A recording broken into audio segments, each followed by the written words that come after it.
The ওয়ালে আপনাদের স্বাগত। গতকাল প্রকাশ করা হয়েছে নির্বাচন কমিশনের ওয়েবসাইটে সাপ্লিমেন্টারি লিস্টের যে প্রথম পর্যায়, কিন্তু সেখানে এখনো পর্যন্ত ভোটাররা অর্থাৎ যারা বিবেচনাধীন ছিলেন তারা স্পষ্ট নয় যে কারা ভোট দিতে পারছেন এবং কারা পাচ্ছেন না, সেই সংখ্যাটা কিন্তু ব্যাখ্যা করা হয়নি কমিশনের তরফ থেকে। কিছুক্ষণ আগে আমরা ক্যানিং পশ্চিম বিধানসভার একটা পর্যালোচনা করছিলাম, সেখানে দেখা যাচ্ছে কোনো কোনো জায়গায় যেমন 70%, 60% বা 50%, অর্থাৎ সংখ্যাটা বুঝতে পারছেন কত নাম সেখান থেকে একেবারে ডিলিট হয়েছে। এবং এই পরিসংখ্যান যখন সামনে আসছে, একাধিক প্রশ্ন এই কারণেই উঠছে কারণ বিভিন্ন সময় আমরা দেখেছি এই এসআইআর প্রক্রিয়ার শুরু থেকে শাসক দলের তরফ থেকে একটা অভিযোগ তোলা হয়েছিল যে বেছে বেছে এলাকা ভিত্তিক নাম বাদ দেওয়া হচ্ছে। যদিও কমিশন শুরু থেকেই বলেছে যে একেবারে সুষ্ঠুভাবে এই প্রক্রিয়া চালিয়ে নিয়ে যাওয়া হচ্ছে এবং সবাই সেখানে ভোটার, সেখানে কোনো কিছু আলাদাভাবে বিবেচনা করা হয়নি। পরিসংখ্যান অন্তত সামনে যা আসছে একটা বিধানসভার নিরিখেই তা কিন্তু একেবারে অন্য কথা বলছে। আর বাস্তব ছবিটা যদি তা হয় তাহলে সত্যি তা কতটা আশঙ্কার। আমাদের সঙ্গে রয়েছেন এই মুহূর্তে রফিক, আমি সেটাই জানতে চাইবো যে সত্যি কতটা আশঙ্কার এই ছবিটা যেটা আমরা দেখছি। দেখো অর্পিতা, আমি যেটা শুরুতেই বলি, গতকাল যখন CEO West Bengal press meet করলেন তিনি বললেন ঠিক রাত 9টার পরে এই তালিকা প্রকাশ পাবে। আমরা দেখলাম রাত 11টা পর্যন্ত সেই তালিকা সামনে আসেনি। পরবর্তী সময় আমাদের তরফ থেকে সিও দপ্তরের অন্যান্য যারা অফিসাররা রয়েছেন তাদেরকে আমরা ফোন করি, টেক্সট করি, তারাও বলেন যে কিছুক্ষণের মধ্যে হবে। শেষ পর্যন্ত এই তালিকা প্রকাশ পায় ঠিক 11টা 45-এর সময়, কিন্তু সেই সময় সার্ভার এতটাই ডাউন ছিল কেউ কিন্তু দেখতে পাচ্ছিলেন না যে নাম কাদের ডিলিট হলো বা কাদের নাম থাকলো। সকাল থেকে সেই সার্ভারটা একটু মোটামুটি ঠিক হয়েছিল, কিন্তু বড় প্রশ্ন অর্পিতা যে এই যে 28 লক্ষ সামথিং মানুষের যেটা সাপ্লিমেন্টারি তালিকা বের করলো কমিশন, সেই তালিকার মধ্যে মোট কত লোকের নাম বাদ চলে গেল বা ডিলিট হলো, সেই পরিসংখ্যান কিন্তু নির্বাচন কমিশন বা এখানকার সিও অফিস দেয়নি।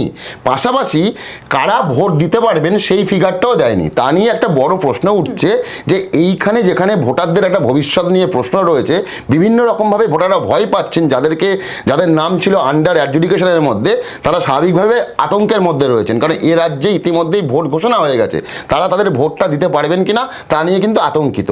অর্থাৎ কমিশনের উচিত ছিল যে এই সংখ্যাটা কত সেটা পরিষ্কার করার, এখনো পর্যন্ত করেনি।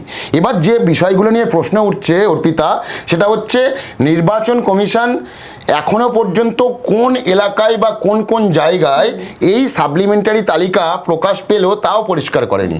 অর্থাৎ আমরা দেখছিলাম কিছুক্ষণ আগে বীরভূমে আমরা বিধানসভাতে ঢুকলাম, ঢুকে বোলপুর যে পার্ট নম্বর দিয়ে আমরা ঢুকেছিলাম সেখানে দেখলাম যে এখনো পর্যন্ত সেখানে জুডিশিয়াল অফিসাররা কাজ করেননি, অর্থাৎ এই লিস্টে তাদের নাম বেরোয়নি। এটা তো পাবলিক জানবে না, আমরা দেখছি সাইটে ঢুকে সার্চ করছি তাই বুঝতে পারছি, কিন্তু এই বিষয়গুলো কেন পরিষ্কার করা হচ্ছে না? কেন নির্বাচন কমিশন বা কেন সিও দপ্তর বলছে না যে আমরা এই বুথগুলোতে সাপ্লিমেন্টারি লিস্ট বার করতে পেরেছি? কারণ একজন ভোটার যখন আশা নিয়ে দেখছেন যে তার নামটা থাকছে কিনা, যখন তিনি দেখছেন যে না এখনো পর্যন্ত তার ওই এলাকায় জুডিশিয়াল অফিসাররা কাজ করেননি, তার মধ্যে রাগ ক্ষোভ তৈরি হবে, এটাই স্বাভাবিক। এবং পাশাপাশি যে বিষয়টা হচ্ছে সবথেকে বড় অভিযোগ, আমরা জানি এই রাজ্যে এসআইআর চলার পরে বা শুরু হওয়ার পর থেকে শাসক দল থেকে শুরু করে বিভিন্ন দল তারা বলেছিলেন বা অভিযোগ করেছিল যে বিভিন্ন জায়গায় বেছে বেছে নাম বাদ দেওয়া হচ্ছে, এবং এও বলতে আমরা শুনেছি যে সংখ্যালঘু এলাকায় নাম বাদ দেওয়া হচ্ছে বেশি করে।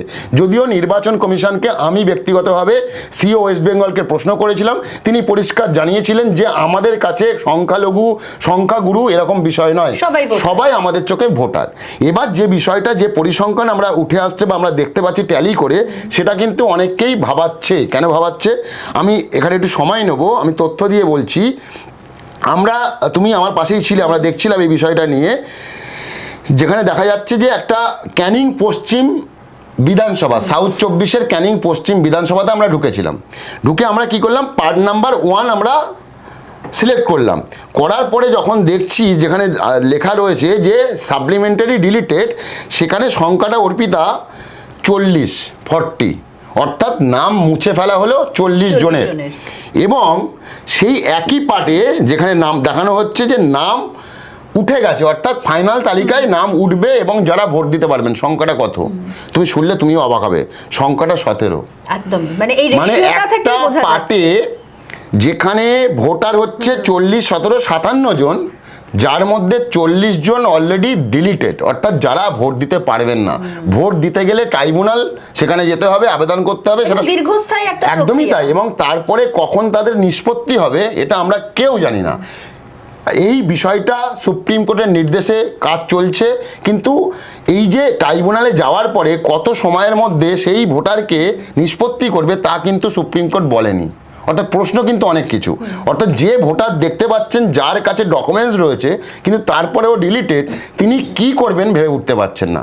এবং এই একটা পরিসংখ্যান দিলে হবে না অর্পিতা, আমি আরও একটা বলছি। একই বিধানসভাতে আমরা ঢুকেছিলাম ক্যানিং পশ্চিমের পার্ট নাম্বার 13-তে, সেখানে দেখা যাচ্ছে যে সংখ্যাটা আসছে যে মুছে ফেলা হচ্ছে বা ডিলিট করে দেওয়া হচ্ছে 59। আবারও বলবো, ক্যানিং পশ্চিম বিধানসভা, সাউথ 24 পরগনা, যেখানে পার্ট নাম্বার 13, যেখানে ডিলিট করে দেওয়া হচ্ছে ভোটারদের 59, 59 জনকে ডিলিট করে দেওয়া হচ্ছে। এর পাশাপাশি ওই একই পার্টে আমরা দেখছিলাম যে কত নাম অ্যাড হলো বা ফাইনাল তালিকায় গেল, সেখানে সংখ্যাটা আমরা দেখতে পাচ্ছি 59, অর্থাৎ 50% নাম ওই পার্ট থেকে, 50%, কোথাও মোর দ্যান 50% নাম অনেকটাই, বাদ যাচ্ছে। একদমই তাই। এবং সেটা এই যে আগেরটা যেটা বললাম, আমরা যদি শতাংশে যাই তাহলে হয়তো 70 বা 75%-এর উপরে নাম বাদ গেল, এখানে 50%। আরও একটা উদাহরণ দেবো আপনাদের জানার জন্য বা বোঝার জন্য, কারণ সবার একটা মানে প্রশ্ন রয়েছে যে কত পার্সেন্ট নাম বাদ গেল বা কত বাদ গেল। এখনও যেহেতু কমিশন আমাদের সামনে সেই রিপোর্ট আনেনি, কিন্তু বিভিন্ন বিধানসভার ট্যালি করলে একটা সাধারণভাবে একটা পরিষ্কার হচ্ছে ছবি, একদমই ঠিক, পরিষ্কার করে ছবি সামনে আসছে। লাস্ট যেটা বলবো অর্পিতা, এখানে আমরা ঢুকেছিলাম ক্যানিং পশ্চিম, এটাও সাউথ 24 পরগনা। যদি একটা অ্যাসেম্বলি থেকে আমরা দেখছিলাম বারবার যে কি অবস্থা সেখানে, সেখানে দেখা যাচ্ছে অংশ নাম্বার বা পার্ট নাম্বার 5 পার্ট নাম্বার, সেখানে নাম মুছে ফেলা হচ্ছে 44 জনের নাম ডিলিটেড, নাম অ্যাড হয়েছে। সংখ্যাটা শুনলে তুমিও অবাক হবে, সেখানে নাম অ্যাড হচ্ছে মাত্র অর্পিতা 19 জন। তাহলে আমি যে বিষয়টা কেন এই 3টে বিষয় তুললাম, যেহেতু নির্বাচন কমিশন এখনো পর্যন্ত পরিষ্কার করেনি যে কত শতাংশ নাম বাদ চলে গেল, এই 28 লক্ষ যে নিষ্পত্তি করেছেন বিভিন্ন জুডিশিয়াল অফিসাররা, সেই জায়গা থেকে অনেকেই বোঝার চেষ্টা করছেন যে কত পার্সেন্ট নাম বাদ গেল। এই যে পরিসংখ্যানগুলো আমরা সামনে নিয়ে আসছি বা অন্যান্য বিধানসভা দেখছি, সেখানে বেশিরভাগ জায়গায় কিন্তু দেখতে পাচ্ছি এরকম কোথাও 50, কোথাও 40, কোথাও 60, কোথাও 70। এবার হচ্ছে এর পরবর্তী সময় যেমনটা বললাম ট্রাইব্যুনাল রয়েছে, কিভাবে করবে আমাদের দাওয়ালে, তুমি একটু আগেই সেটা ভিডিওর মারফতে দর্শকদের জানাচ্ছিলে। কিন্তু আমার প্রশ্ন হচ্ছে যে অভিযোগটা তুলেছিল এ রাজ্যের শাসক দল, যে এখনো পর্যন্ত যে ছবিটা সামনে আসছে সেদিকেই কিন্তু ইঙ্গিত করছে। এখানে আমি একদম অল্প কথা একটা বিষয় জানতে চাইবো যে খুব স্বাভাবিকভাবে গতকালও আমরা শঙ্করদীপ দার সাথে এটা নিয়ে আলোচনা করছিলাম, কোথাও গিয়ে একটা অশান্তির আশঙ্কা কি থাকে? মানে সেই জায়গায় দাঁড়িয়ে যারা ন্যায্য ভোটার, যদি সত্যি তাদের নাম এভাবে বাদ যায়, একেবারে ডিলিট হয়ে যায়, তারা তো এবারে তারা তাদের ভোটাধিকার হারালেন। একদম ঠিক। সেই আশঙ্কার জায়গাটা কতটা থাকছে? দেখো, আমি আমার পরিচিত কয়েকজনের উদাহরণ দিয়ে এক্সাম্পল দিলে বুঝতে পারবে। আমার পরিচিত বেশ কয়েকজনের নাম ওঠেনি। ইভেন আমি এই স্টুডিওতে বসেই বলেছিলাম আমার মায়ের নামও আন্ডার অ্যাডজুডিকেশন ছিল। আমার মা, তিনি পেনশন হোল্ডার এবং সেন্ট্রাল গভর্নমেন্টের, বাবা রেলের চাকরি করতেন, মায়ের পাসপোর্ট রয়েছে। একদম প্রথম পর্যায়ে মায়ের কি হলো, এলডি কেসে এলো। এলডি বলতে লজিক্যাল ডিসক্রিপেন্সি, অর্থাৎ ম্যাপড হলেন কিন্তু লজিক্যাল ডিসক্রিপেন্সিতে ফেলে দেওয়া হলো। কেন? নামের বানান বা টাইটেলে সমস্যা রয়েছে। তারপরে মাকে ডাকা হলো হচ্ছে হিয়ারিংয়ে। মা সেখানে গেলেন, গিয়ে সমস্ত ডকুমেন্টস জমা দিলেন, পেনশন পেপার, পাসপোর্ট। পরবর্তী সময় যখন আমাদের এই ফাইনাল রোলটা বেরোয় 28 তারিখে, সেখানে আমরা দেখলাম মায়ের নামের ওপরে লেখা আন্ডার অ্যাডজুডিকেশন।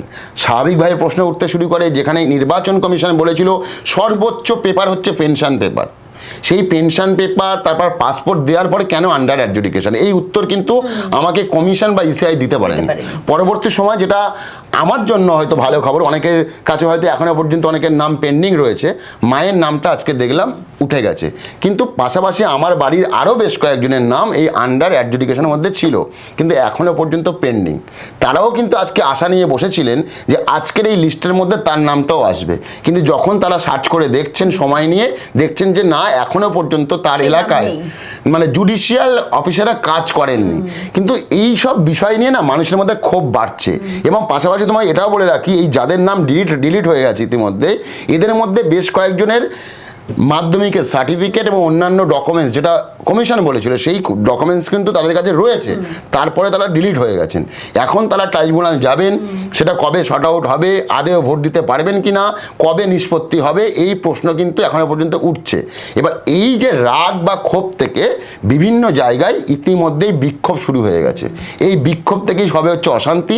এবং আমরা জানি এর আগেই নবান্নের তরফ থেকে জেলার এসপি ডিএমদের বলা হয়েছিল যে যেহেতু সাপ্লিমেন্টারি লিস্ট বেরোবে, সেক্ষেত্রে একটা অশান্তির আশঙ্কা রয়েছে, অশান্তি হতে পারে, তার জন্য সমস্ত রকম পদক্ষেপ একদমই ঠিক।